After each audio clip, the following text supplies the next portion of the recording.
Ανεμβολίαστη ξεφτύλισε τον Μακρόν. Θα γελάνε μαζί σου στις τηλεοράσεις. Σημείο των καιρών θα δείτε παρακάτω στο βίντεο. Αντίστροφη μέτρηση για τους πολιτικούς. Έντονο διάλογο είχε ο Εμμανουέλ Μακρόν με ανεμβολίαστη βοηθό οδοντιάτρου που του είπε ότι ήταν λάθος το κλείσιμο των σχολείων κατά τη διάρκεια του lockdown και όπως θα δείτε τον αποστόμωσε πολλές φορές με τον Γάλλο πρόεδρο να χάνει τα λόγια του. Είναι εμφανές πως η διεθνιστική τάξη πραγμάτων ξεφτιλίζει τους πολιτικούς προκειμένου να τους αντικαταστήσει με ακόμα πιο σκληρή χούντα. Τα σημάδια έρχονται από τη Γαλλία. Ο Εμμανουέλ Μακρόν, με φόντο τις επαναληπτικές εκλογές εναντίον της Μαρίν Λεπέν, επισκέφθηκε την πόλη Ντενάιν, μία από τις φτωχότερες της Γαλλίας, που έδωσε 41% στη Λεπέν στον πρώτο γύρο του. Μία γυναίκα που το πολίτικο αναφέρει πως είναι ανεμβολίαστη βοηθός οδοντιάτρου, του είπε ότι ήταν λάθος το κλείσιμο των σχολείων κατά τη διάρκεια του lockdown. Η απάντηση του Μακρόν ήταν «Δεν ζείτε στον πραγματικό κόσμο», με τη γυναίκα να του απαντά «Εγώ δεν ζω στον πραγματικό κόσμο». Οι άνθρωποι θα γελούν μπροστά στις τηλεοράσεις με αυτά που λέτε. Η δήλωση είναι καταγεγραμμένη και στο Πολίτικο. Η γυναίκα θύμισε στον Μακρόν πως είχε πει πως θέλει να την σπάσει στους ανεμβολίαστους και πως είναι προβληματική με τον Γάλλο πρόεδρο να λέει πως το είπε στοργικά. «Βάλατε στα παιδιά μας φήμοτρο», του τόνισε πολλές φορές. Δείτε το βίντεο και συγκρίνετε μετά όλους αυτούς τους δυτικούς ηγετήσκους με τον Πούτιν. Εδώ ταιριάζει αυτό που λέει ο λαός. Πού πας ρε Καραμήτρο? Parce que là, on nous a enfermés pendant 2 ans. On a muselé nos enfants dans les écoles. On nous a enfermés pendant 2 ans. Vous n'êtes pas dans la vraie vie. On n'est pas dans la vraie vie, ça vous. Mais oui, parce que les écoles en France, les gens vont rire devant les écrans. Oui, parce que les gens ils pourront vérifier. Les écoles, elles ont été fermées en mars, elles ont rouvert le 11 mai 2020 dans notre pays. Vous avez muselé nos enfants. Les écoles, elles ont été rouvertes le 11 mai 2020. Il y a des pays qui ont été... Oui, mais pardon, mais ne dites pas qu'un masque est une muselière. Vous parlez avec un masque. Les mots ont un sens. Vous voyez bien que si vous êtes dans l'excès surtout... social, monsieur, pour les enfants, pour apprendre à lire, je veux dire, il y a énormément de choses. Et je pense qu'il y a des collectifs qui, il y a quelques jours, m'a dit, tu sais, moi, j'ai mon petit garçon, il y a 18 mois, il n'a jamais vu personne sans masque. Mais c'est pour ça à part dès sa qu'on famille, a... parce que même la nourrice, elle a un mais masque, je sais bien. il sort dans la rue, dans un parc, il y a des mais masques. Vous avez parfaitement raison. Et comment ça se passe pour le développement de nos enfants? Vous avez parfaitement raison. Et ça, c'est un énorme problème et ça, on y veille.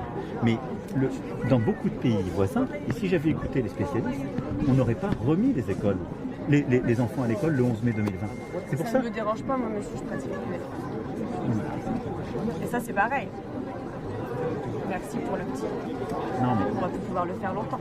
Non, mais vous êtes sur un choix de société radicalement différent. J'entends. C'est pas radical, les enfants sont socialisés, elles ont déjà été scolarisées. Voilà, mais ça n'a rien de radical. Moi, je pense que si vous voulez justement vous parler de la question sociale ou autre, des enfants qui n'ont pas les moyens, qui sont dans des familles qui n'ont pas les moyens, parfois leur seul repas quotidien, ils l'avaient à l'école. Donc je suis fier d'avoir rouvert les écoles le 11 mai. Et simplement, je ne peux pas vous laisser dire que dans notre pays, on n'a pas laissé les enfants aller à l'école. C'est pas vrai. Maintenant, on n'a pas dit ça. Nous, on est dans les enfants. Mais pareil, le confinement, on a pu le relever. Et là où d'autres pays, en début 2021, avaient reconfiné, la France n'a pas reconfiné. Sinon, au niveau des retraites. Et donc je voulais... Attendez, on va pas faire une conférence de presse. Oui, mais après, on va aller voir d'autres gens qui écoutent. Moi, je finis de vous répondre à vos questions. Parce que je suis courtois. Donc, tant qu'on ne sera pas revenu dans une phase qu'on appelle endémique, et donc que l'épidémie ne sera pas comme une grippe. Je pense que tout le monde a été en contact avec le virus maintenant. Au bout de 2 écoutez, ans, moi j'écoute là aussi les scientifiques, les hospitaliers. On n'écoute pas les mêmes scientifiques. Vous êtes peut-être très bien conseillé, je m'en félicite. Bah non, mais il y a certains scientifiques qui aimeraient vous parler, vous dire certaines choses, mais si vous écoutez pas. J'ai écouté tout le monde, j'ai même été voir. Mais non, j'ai même été voir M. Raoul qui était sur d'autres positions. Vous savez, moi j'ai consulté très large. Mais je peux pas expliquer à des collègues, à vous, qui ont fait l'effort, qui se sont vaccinés, d'un seul coup, il n'y a plus rien. Par contre, ma conviction, c'est qu'on est... Ils ont fait par obligation, monsieur. Mais par devoir. Beaucoup. Par devoir. Par devoir. Et je pense que dans les prochaines semaines, on va revenir dans une phase normale et qu'on peut y arriver. Et qu'à ce moment-là, on pourra réintégrer. Donc pour vous, vous êtes confirmé que le devoir est au-dessus du droit. Non, je pense que l'un ne vit pas sans l'autre. C'est ce que vous avez dit quand même, emmerder les non-vaccinés, on était des sous-citoyens. J'ai jamais dit sous-citoyen. J'ai jamais dit sous-citoyen.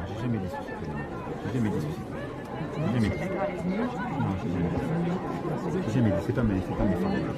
Et donc, emmerder les non-vaccinés, ça vous l'avez dit? oui, mais je l'ai dit de manière entre guillemets affectueuse parce qu'on m'a dit.